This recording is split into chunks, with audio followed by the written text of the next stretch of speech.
Welcome back to another episode of Tales from the Soundcheck podcast. In this episode, we're going to shoot some shit about some of our trials and errors in the recording studio and the production process of making a record or EP, or even planning a tour. Dave, how the fuck are you, dude? I'm good. I'm hot. I'm sweaty. I am the opposite. My basement stays super cool, so I'm currently in a Rick and Morty Christmas sweater and some comfy PJs and a beanie, and I feel at home. Happy July. I also am, but yeah, happy July. Yeah. It's hot as fuck outside, but don't care. Not in the cave, though. Not here. Cave. No. It is dark and cold, just like myself. Like we said, in this episode, we're going to talk about some stuff in the studio. We don't really have a big direction for this episode, and we're just kind of shooting the shit. I think we'll just we'll play off each other. I have a shotgun question. What's the worst mishap, I guess, out of anything that's happened when it's come to the studio, or even just getting to a show, maybe, that you've experienced? Okay, I'll do show because one of the mishap stories I have is directly involved with a recording session. So, but as far as on the road, take your pick, man. We, especially in the times I was in Ark of the Covenant, we definitely had van problems, just like just like any other working band. But one in particular, oh man, I think one of the ones that bummed me out the most, we had totaled our original van, and after that, we had bought the former Wrench in the Works van, which had also been owned, I believe. Yeah, I mean, I should say used and abused by, I think, at least 1 to 2 other bands before them. So we had an idea of what we were getting into, but in the long run, we had one tour where I think the van broke down probably about 3 or 4 times. And like, man, awful. And it was always on the West Coast. The farthest from home. Like, I remember spending a lot of time at a Meineke out in Flagstaff when we had a van mishap. I remember driving to Las Vegas and us having to pull over and let the van cool off because it started overheating for no reason. But, we sat for an hour, it started going again, and it was fine. But there was something going on with our cat, and we didn't realize that until we made it all the way back to the East Coast for New England Metal Hardcore Fest. Like, we'd be going up hills, and we're having to drive like 35, 40 miles an hour up a hill on an interstate, or what they consider an interstate out west. Just gear is not light in a no trailer. It's not. Neither are like sweaty people. No, yeah, you got when you have no people, AC in your vehicle either, so that's a luxury most of the time. I'd say mine's pretty short and sweet. Fortunately, we were down the street from our practice space, but we ended up getting home in an ice storm, and the transmission went out, like just bottomed right when we got on the street we were supposed to be at. So very fortunate. But the unfortunate thing is that the practice space was kind of on a slight hill, so the van and trailer were sliding while we were trying to push, all of us trying to unhook the trailer and pull it on an icy street into the parking space we needed it, and then proceed to hold the van and push the van at the same time on an icy street. And then it turned into a pretty tense moment between my guitar player and my drummer. I could imagine. Yeah, and it was like 3:00 in the morning and blistering, bitterly cold, and it was just... There's a reason why there were emotions. Like, that's a shit situation to be in. Yeah. It's cold, you're pissed, and you're tired. So I'd say Yeah, that. Now, when it comes to the studio, Mm, uh, I've got a story from one of my bands, APH, where we were gonna go to the studio. We did. We recorded, and I'm not gonna say the guy's name or the studio's name because mhm. he's done great work for me in the past, and that's why I went to this person, and they were a great resource. And I was like, all right, let's use them. It's like $400 a song. It wasn't like anything crazy, Mm, and he was cool enough to be like, oh, you got 3 songs, like just give me $400, and you get what you pay for. But he yep. was also a professional. The studio was legitimate. $2.5 million studio. The Mm, place was a great spot, and he did great work. He just wasn't a producer that had an ear for metal, mhm. and yeah, those recordings, I still listen to them, and I'm like, "Uh," I'm like, like these aren't. I wish I could redo these, uh, but and it just wasn't. We weren't in a space with experience at the point to be doing some of the other things that I'll mention in a couple minutes Mhm. of the trial and error. This wasn't really a trial. I'd say this is more of an error of the studio that we went to. And the EP is great that we put out, but it's Sure. also not. And we had a couple mishaps too. Hoping to get this my buddy Mike, this vocalist, on the show, but he had a health mishap right before and had surgery the day before we recorded too. So that was kind of like just a whole chaotic moment. And this dude comes in with sutures on his body and screaming into a mic afterwards. He killed it, but Damn. the studio did not kill it. It happens, man. Like, one experience I remember, it was in my old band, which one was it? No, it was the Second Incarnation. So, it would have been View Through Blind Eyes was the band I was in at the time.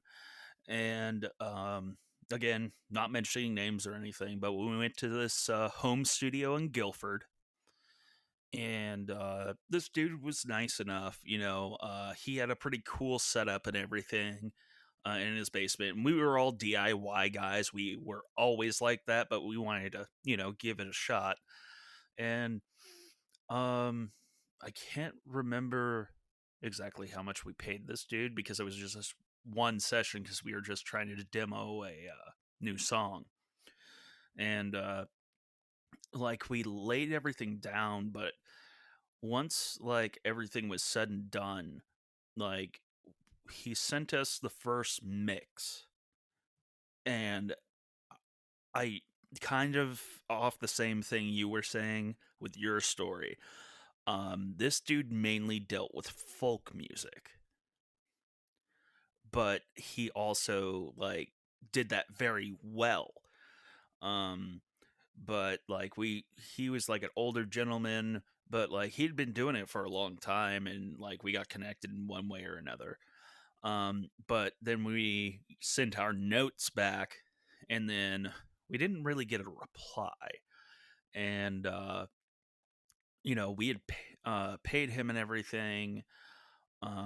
So what ended up happening is we just went to his studio one day because we stopped hearing from him, and we pretty much just on the spot demanded like a burnt copy of the raw track so we can mix it ourselves. And even the sources were terrible. So we tried to put a mix out of it. It was so bad we uploaded it to MySpace and we took it down within 24 hours. Oof. We just couldn't get it to work. So that sucks because it's one of my favorite songs that I wrote for that band. And yeah, I will Yeah. re-record that one day. I'll just make it my fucking self.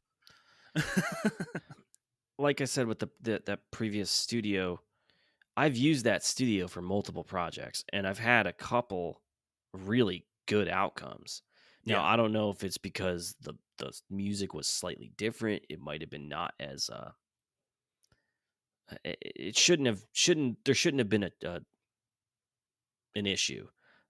It could have just been the day. Maybe he wasn't feeling what You he was never doing. know. Yeah. Sessions are very circumstantial. Yeah, and that's why it takes a long time to record a record because it's not a one day you got 6 hours, you pay $300 and when you are doing that, yeah, the product's probably not going to be the best unless you're really seasoned and even if you aren't. Try being on the label's dime. That's Yeah. fun. Yeah. And there's so many times where you're sitting in the studio and you're, you know, uh, the if you're not if you don't know how people record music, they don't, some people are very good at doing one takes and doing the entire song, especially if they're playing with a click. But, there's a lot of times, if not most times, where you're playing riff by riff to get the perfect take. And some of my least favorite moments are knowing that you can nail that part. There's four or five people staring at you, Mhm. and then somebody behind a board staring at you and you're that one member of your band that's like, "Dude, you stop fucking up." Like, and you're like, The "Fuck." most the most vulnerable feeling, I think that's more terrifying, at least for me, uh, for that exact scenario. So, like, when I tracked bass for the ARC record, it was just me and Greg. I had nobody else there. I've also had that experience too where you have your one-on-one with somebody, and that's a much more pleasant experience for me. You're focusing on the task at hand. Yeah, you got the You engineer don't and have you. you don't have the fucking peanut gallery putting Yeah, in their 2 cents. especially we know a lot of people that like peanuts, uh, Yep. that that like to Absolutely, and they chirp. love fucking chirping. Yeah, yeah, Yeah, yeah. and we love them, but they Absolutely, but they are not conducive to a good work environment when you're on the fucking spot. no. No, and there's another studio I went to. I don't even remember the guy. I think he was a friend of one of the guys in the band, and Yeah. I still have the recordings of this band. And it was like just like a hardcore band, pop punk slash hardcore band. And I wasn't in it too long, and we went to this studio and did all like that other session, did all the songs in one whole day. It was like 10 hours, Mhm. and oh my god, the mixes! I listened to it the other day, and 'cause sometimes I'll go through some of my stuff and be like, Let me hear how this sounds. This is 20 Mhm. years old." And, even aside from it being 20 years old, it sounds like fucking garbage. And I was like, "Oh my god." This did not age well. Yeah, we played live. Oh, Jesus Christ. Yeah. And the songs weren't bad. It's just that it just didn't it's the worst part about spending money in a studio is when you put thousands of dollars, because we put thousands of dollars sometimes and you do get the product you want when you put that money in most Yes, of the you time. do. Yes, you do. It's when you put all that work into it and you end up getting a product that's so lackluster and you're like, that did not translate the way that song or that EP were supposed to go. And Yeah. that is, you're listening to it in the car afterwards, or you're all sitting there, listening to it, you know, in the studio. Because listening to it through studio monitors and then listening to it in a car and listening to it in headphones is a whole different mix. If it's not cohesive throughout all of the listening platforms, that you're going to hear something that's weird or off. And those days where you're paying for that stuff and once it's all tracked, it's mixed, they lightly master it, whatever they call, quote unquote mastering some of these guys, and you get it and there's an extra three snare hits here and there in the song and you're just like, oh my god, we have to release this. That's the most demoralizing thing, is you put money and money and money and then all of a sudden you listen to something and you're like, no, like I can't believe this came out like that, you know Yeah, no, like you I said, you hear had to that. scrap it overnight, like you took it down because you're like, we can't put this out. Mhm. Ugh. Yeah, and most of my other stories, I haven't had too many, like, poor experiences, to be completely honest with you, but I've definitely had some learning curves. Like, for instance, when I first got into recording, I had a 4-track Yamaha, like, tape deck, little, like, Mhm. Mhm. recording mixer. And basically, how those worked, you had 4 tracks to work with. And basically, what you could do is once you recorded, say you wanted to group certain things together. So, like, say you recorded 2 guitars, right? And you have them left and right. You can bounce those down to 1 track. And then, like, drums, and like, it was a process. But like, I remember recording bands on that thing when I was in high school. I remember doing my buddy's band. They were called the Responsibles. They were a punk band. I remember recording them in my basement. And then I did like a couple acoustic things with it. I did my first band on that thing. And what's hilarious is like the biggest thing I learned from that. Oh, yeah, that's right. Because, how do you get something analog onto a CD? Well, back then you had a sound card in your computer, and if you were lucky, it had RCA ends. So I took the RCA stereo out from the Yamaha mixer into a very archaic version of Cakewalk guitar tracks, put it in there, and did, what I not even mixing. It was just basically, let me bump the level up, try to get rid of some of this noise, which was, a failure in and of itself. But regardless, I found a way to make music. That was like the biggest learning, like, trial and error, was just like, okay, I'm learning how to do this thing. And then moved on to eventually recording a couple buddies' bands, just using a really crappy PC. But we made it work, and they didn't sound like, it sounded like a couple high school kids recorded it, but it didn't sound like trash. Yeah, the learning curve you speak of. Yeah, doing 4 tracks. I was a junior in high school, and I was in a band with a bunch of guys that were, they were a little bit older. They were out of high school, even out of Mhm. college. Some of them, I think one was like 25, and they needed a bass player. And I was in the band for a little bit. And that band was the one that propelled me into doing like larger stages, bigger shows, because these guys had, the means. They were older, and, I'm just some high school kid. There were some shows that they had to like beg to get me in because it was at a bar, and I couldn't even go. Yep. 17. But they got, oh, he's in the band, and then he has to get the fuck out. Um, there's that learning curve from, yeah, we had a Yamaha 4 track, and I remember showing like a substitute teacher that was a young guy. He was probably in his early 20s, and he listened to metal. Uh, and I remember showing it to him on a cassette, and him being like, "This is your band," Whoa. and I'm like, "Yeah, yeah," and it's terrible sounding, Yeah. and I don't even know if that cassette even exists anymore, because that never hit like the internet, that demo. Yep. And then we've gone to a guy that did a really, really, really good work.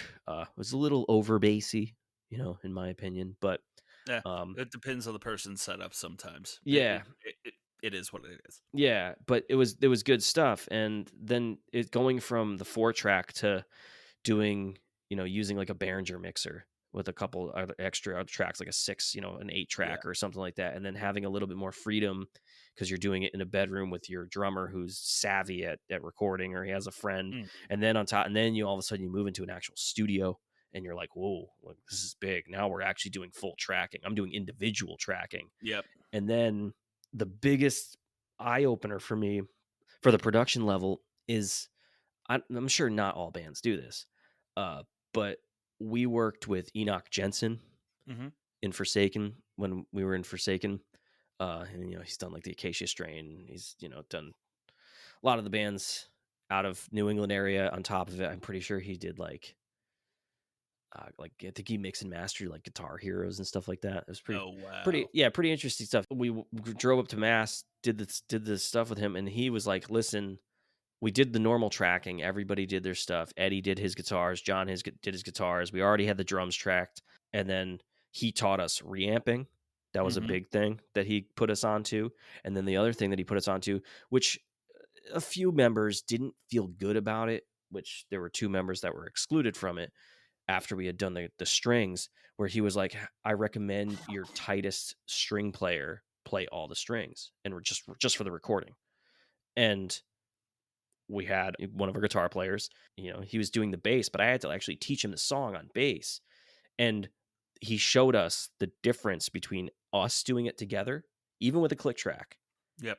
to one person doing all of it. And I'm sure not every band does this, but he says in his experience, a lot of artists have done it this way to keep, It's consistent. yeah, very consistent, because you have the same wrist and the same fingers that are moving, which you'll never notice that live, but a few, at first I was like, I kind of want to record it, but then I heard the difference and I was like, yikes. Or if they're a really good producer, they re-record it themselves and don't even fucking tell you. Yeah, that does happen. Oh, it happens all the fucking time. Whether Yep. you like to believe it or not. Some of your favorite bands, more than likely, that's happened to. Yep. Oh yeah. Oh yeah. I've heard some fucking stories, man.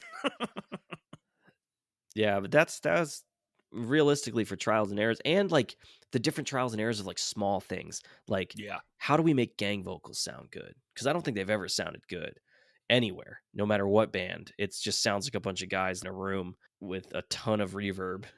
In my experience, the ARC EP, I think we only had like half a dozen or so people. But when we did our full length, I mean, you can hear them, but the way we had that record mixed, it was more so an effect more than anything. You know Yeah. what I mean? It was just like, oh, this sounds huge here. You know what I mean? Um, but during that, I think we had double. I think we had close to 10 to a dozen people. Okay. So yeah, that makes And it a I little also more. had the pleasure of doing gang vocals on oh my gosh, hold on, they just did the 10th anniversary for it.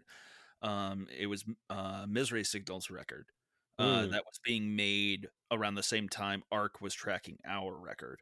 Absent Light. Ah. Yeah, it was the last one that Carl was on. That was a really cool experience because they had like they did an Indiegogo, and they had people. There were literally folks that drove like hours and hours from Canada because the session on the West Coast got canceled, so everybody had to come to Greg's studio in Burlington, in That's Connecticut. that's wild. Yeah, yeah, and some they were given the option. I think most of them did show up. I would. Yeah, yeah, but that was cool. That was a really cool experience. I bet. Yeah, yeah, that was wild. This isn't really even a studio experience, but had a bass player from the band Amir Hmm. help us out when we were in Forsaken. He was like, chilling and doing merch, but it was really cool of him. I'm really hoping to get Mark on. He's super busy, uh, Hmm. but I would love to get him on and talk to about what he's doing now. He's doing some really big shit, which is really fucking cool for him. He was nice enough to give us his time and kind of take us under his wing and tell us like you guys should do this, or maybe do this, or maybe do that. And it was literally trial and error. All right, let's try it. And Yeah. then that worked. Oh, well, I wonder why that worked, because he's in a band that's, successfully touring at the moment. Hmm. It's a really cool experience, like you going to do that in the studio with a band that you looked up to. And, at the end of the day, they're just guys that you do the same thing. They're Yeah. just seasoned and experienced. And when you do have people like that, let you be a part of those things, Hmm. or want to be a part of what you're doing, I think that's the best feeling. Yeah. Or when you've worked with people that, were really talented. Zach. Yeah.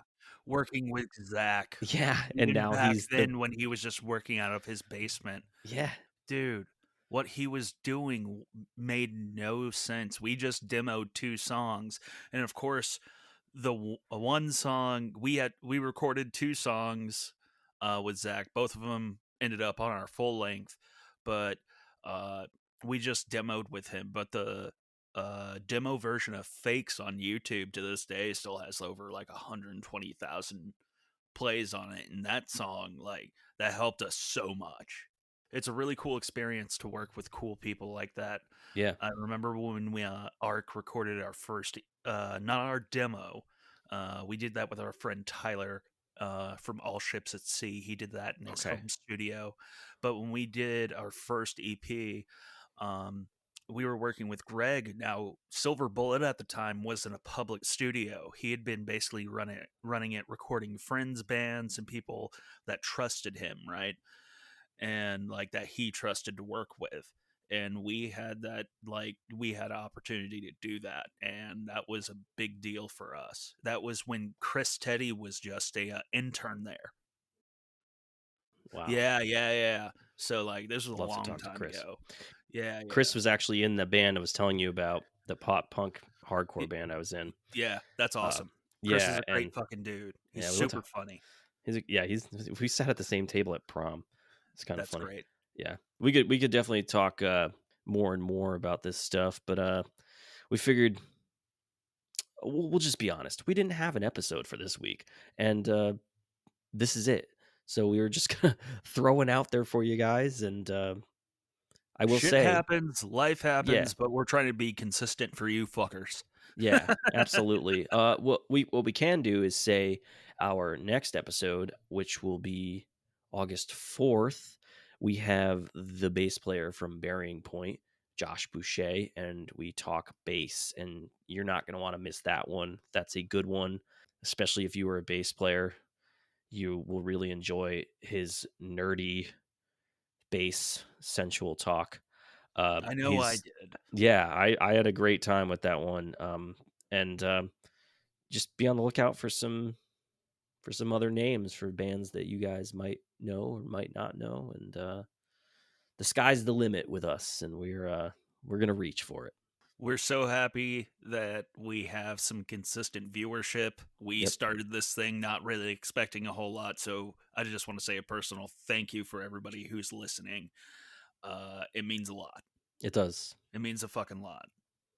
It really does, because this is a passion project for us. It's a lot of Hmm. fun. We do it for fun, and just seeing where it goes. So we hope you guys enjoy this chat. There'll definitely be more interesting stories that I'm sure that will pop up in our heads in other episodes. But Maybe we'll bring a friend or two on and yeah, make this like a regular series and see other people's horror stories. yeah, Because I'm sure they got them.